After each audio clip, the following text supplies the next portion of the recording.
Okay, so vocabulary for today. Very important vocabulary.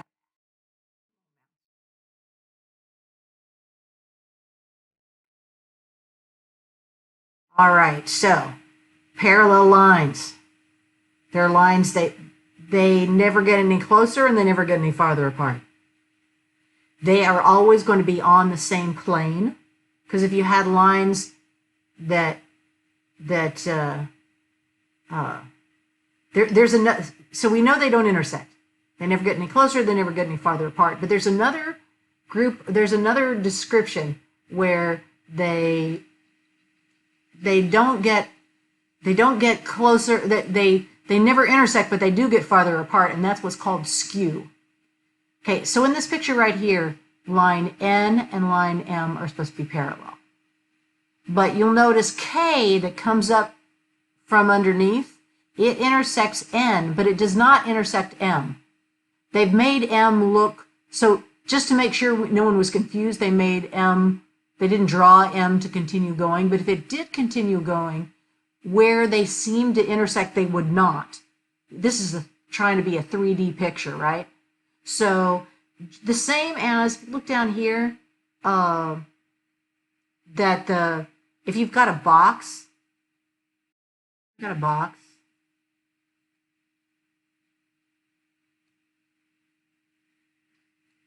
this side, let me get it. So this edge of the box and this edge of the box, they never intersect. Those would also be skew, right? We've got parallel and intersecting and skew, but skew are not on the same plane. So there's that. We can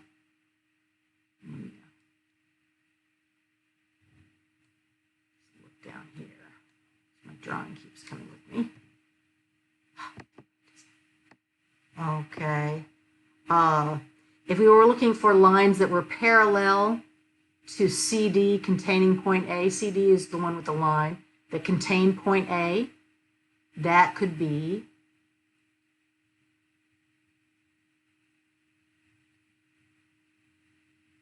AB, right? It's parallel to CD and it contains point A. That's the only one. The other ones that contain point A, now this line right here, it contains point A, but it's not parallel to CD, it's skew. So it would only be line AB right here.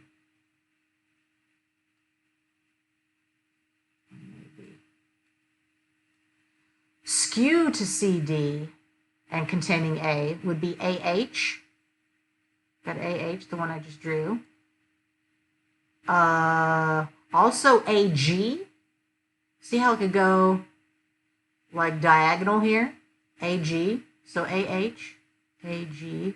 Sorry about my terrible handwriting. I'm hoping by the end of the school year I'm going to be so great at a pen tablet. Anyway, AH, AG. I can't picture any others that go through A, because DA goes through A, but it's going to intersect DC at D. Lines perpendicular to CD. Let me get my eraser here. We're getting a little crowded.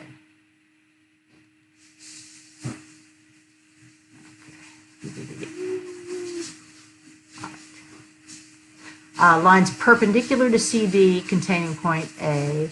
That would have to be this line right here. See how DA, that little red box right there, that's telling us that DA is perpendicular to CD.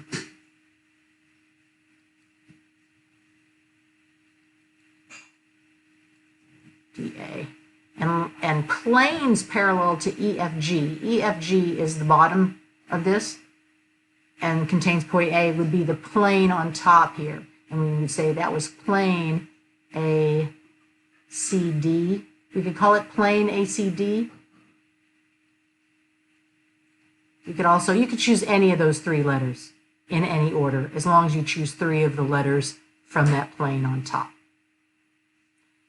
All right. Let's look at that. And look at the next page. Let's go to this page here. Okay, we talked about that. Ah! Stop that. Come on. Let me turn my page. There we go, finally. Okay.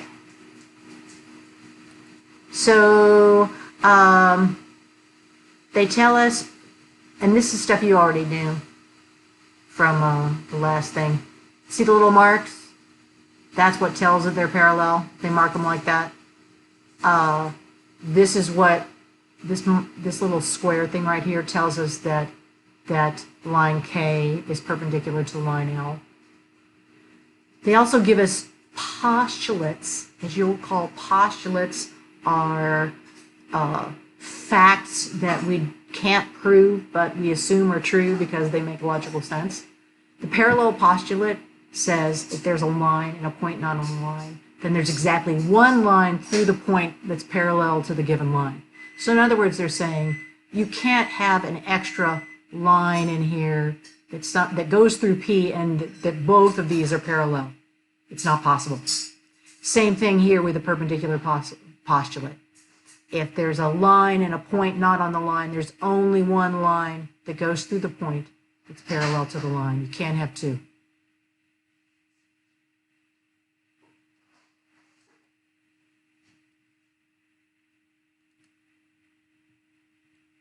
Okay, that. Go. Aha. Here is the really important vocabulary. You're going to spend most of your time getting your brain around these guys right here. So I'm going to draw some lines here. Okay.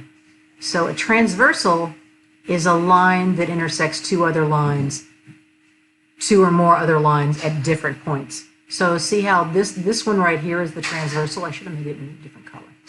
Let me make it in a little different color on top of this. Make this guy red. Okay, so the red one is the transverse. Notice it intersects at different points. If I had two lines like this, and a third one goes through, notice it's going through the other two, but all at the same point, we wouldn't call this guy a transversal. So, you'll notice it makes 8 intersections right here. It makes 8 angles, rather.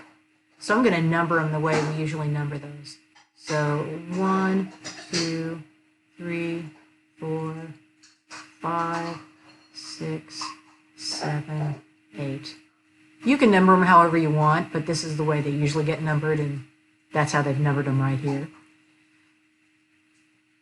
Angles 2 and 6, those are called corresponding angles. Think of corresponding as being in the same location, like my right hand corresponds to your right hand. This one is in the, I'm calling this the top right. For the, oh, that looks so terrible. Let's try that. We should just type it.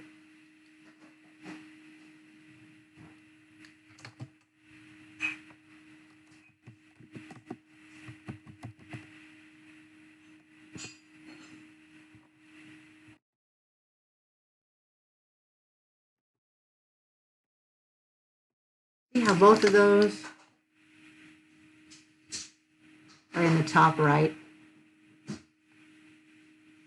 I'm going to use my little stamp here. There's also, notice this angle and this angle would also be corresponding. They're both in the top left. And use a different stamp. This angle and this angle would also be, see how they're the bottom left? There's 4 pairs actually. So the 2 top left, the 2 top right, the 2 bottom left, and the 2 bottom right.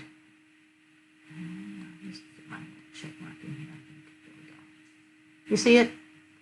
They're in the same location. That's what corresponding means.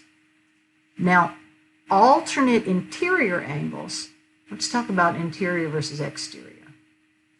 So this is the interior here. It's in between the 2 lines that the transversal crosses. And out here is exterior. Here and down here too, exterior. Right? So alternate interior are on alternating sides or opposite sides of the interior angles. We could also have angle 3 and 6 would also be alternate interior because they're on alternating sides of the transversal and they're interior, they're inside. Then you got alternate exterior. They're on alternating sides, but they're on the outside, they're exterior.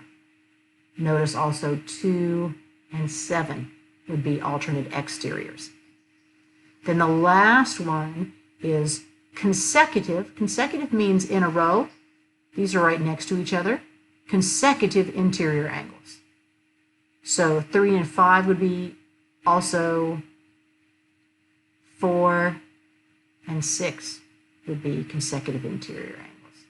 Man, my handwriting. Jeez. Gotta work on that drawing.